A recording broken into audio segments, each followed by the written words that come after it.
Have you ever been told that eating sugar directly causes diabetes? Oh, absolutely.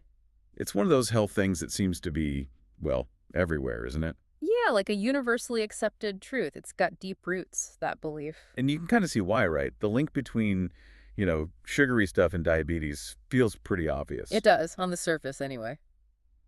Well, today on the Deep Dive, we're going to take a closer look at that exact connection. Good idea. We've got a really insightful source, a YouTube video from Aproko Doctor TV. It aims to clarify the real relationship between sugar and diabetes. Exactly. And the core message, like right from the start, is this. Sugar alone does not directly cause diabetes. Okay, hold on. That probably sounds surprising to a lot of people. I bet. And the explanation, well, it involves a much more complex interplay of factors. It's not so simple. Okay, let's unpack this then. This idea. Sugar automatically leads to diabetes. Mm-hmm. Most of us have probably heard that, I don't know, countless times. Oh, yeah. It's practically ingrained. From childhood, even. Too much sugar will give you diabetes, that kind of thing. Absolutely. And that repetition, it can create a really strong sense of truth, even if the science is a bit more nuanced. But like the source video points out, just because you've heard something over and over doesn't automatically make it the whole picture. Precisely. Repetition doesn't equal accuracy. And the video is super clear. It says, and I'm quoting here, sugar alone by itself cannot cause diabetes. That's pretty firm. It is. Very direct. So let's get into the why. The video starts by breaking down diabetes into the two main types.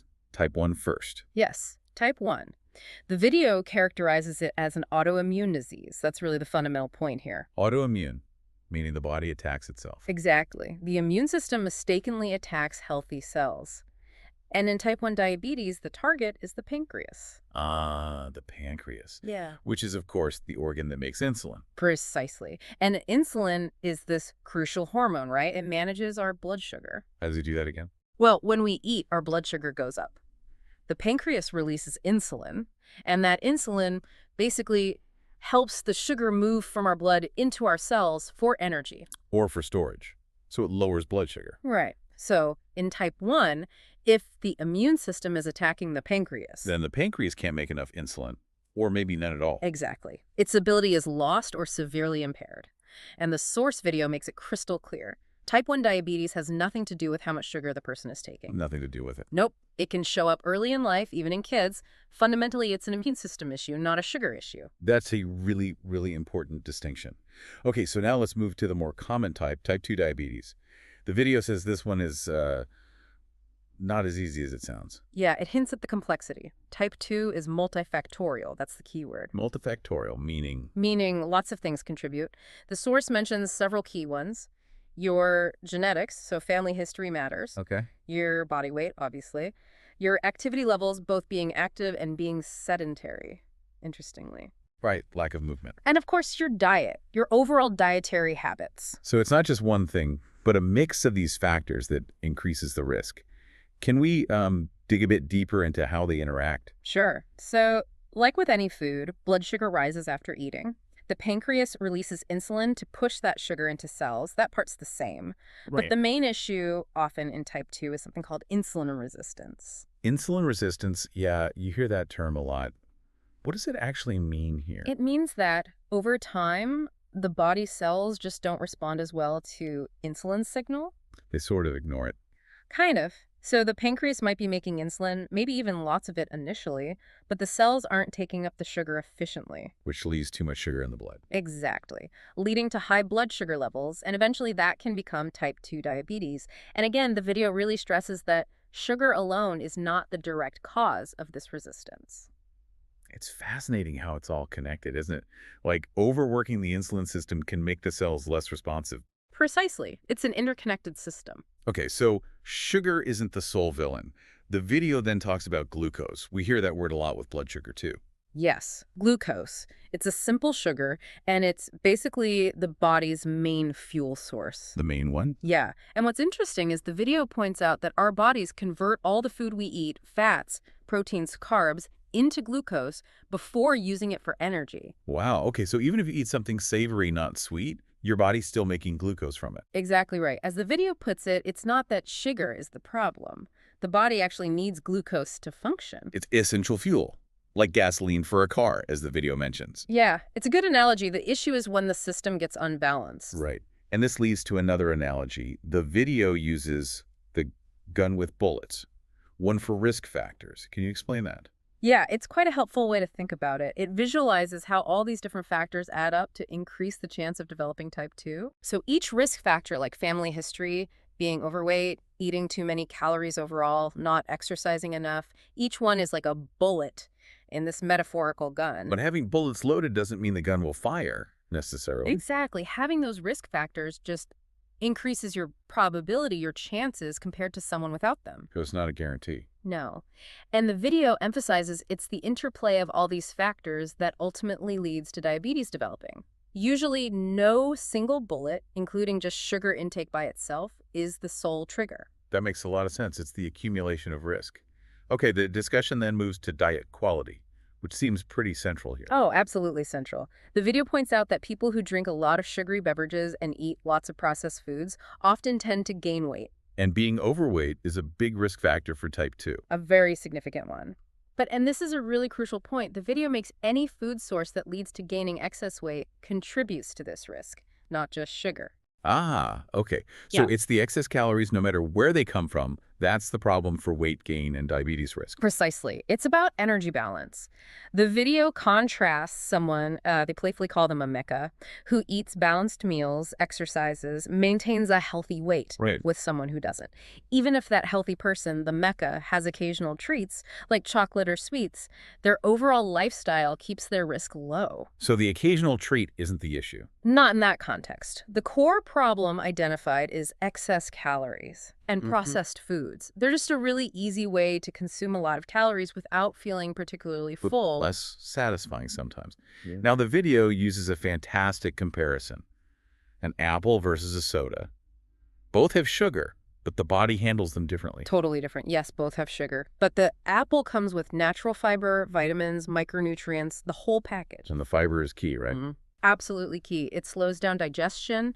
It slows the release of sugar into your bloodstream, so you get a much more gradual rise in blood sugar. It shows the importance of the food matrix, not just the sugar itself. A whole package deal. Whereas soda. Soda. It's typically loaded with refined sugar, and it has basically zero fiber, zero nutrients. So the sugar hits your system fast. Very fast. A rapid spike in blood sugar. And what happens then? Your pancreas has to pump out a lot of insulin really quickly to deal with that surge. And doing that constantly, that big rush of insulin. Yeah. What's the potential long-term effect? Well, the video suggests that over time, your body's cells can become less sensitive to these frequent large insulin surges. They sort of revolt is the word the video uses. You stop listening properly. Exactly. And that contributes to developing insulin resistance and potentially, down the line, type 2 diabetes. So the takeaway is that whole foods, with their fiber, help regulate the sugar release and the insulin response. Much healthier than processed stuff, especially sugary drinks. Focus on whole foods over processed. Right. It's not just if there's sugar, but how it's delivered and what else is with it. Okay, the video then loops back to other factors for type 2 beyond just diet. Yeah, it reiterates things we touched on. Genetics, family history definitely increases risk. Okay. Inactivity. Regular movement is so important for blood sugar control and insulin sensitivity. Right. Obesity, especially that excess fat, is strongly linked to insulin resistance. Makes sense. And then, a generally poor diet, high in processed food, unhealthy fats, just too many calories overall, that leads to weight gain and other metabolic problems, increasing risk. It even mentions muscle mass, helping metabolism. Yes, muscles play a role in breaking down sugars. Another reason activity is good. Okay, so with all this, the big question is, should we just cut out all sugar? Completely. The video tackles this. It does, and the answer is a pretty clear no. No, why not? Because, as the video explains, even if you totally eliminated sugar from your diet, your body still needs glucose. It will just convert other nutrients, carbs, even some protein and fat into glucose for energy. Ah, right. The body makes its own if needed. Exactly. It uses that analogy. Again, the body needs fuel. You can't just remove a necessary component. So, our bodies need glucose. It's more about managing how we get it and how much we end up with. Which brings us to the practical steps the video suggests. Exactly. And the recommendations are sensible, focused on balance.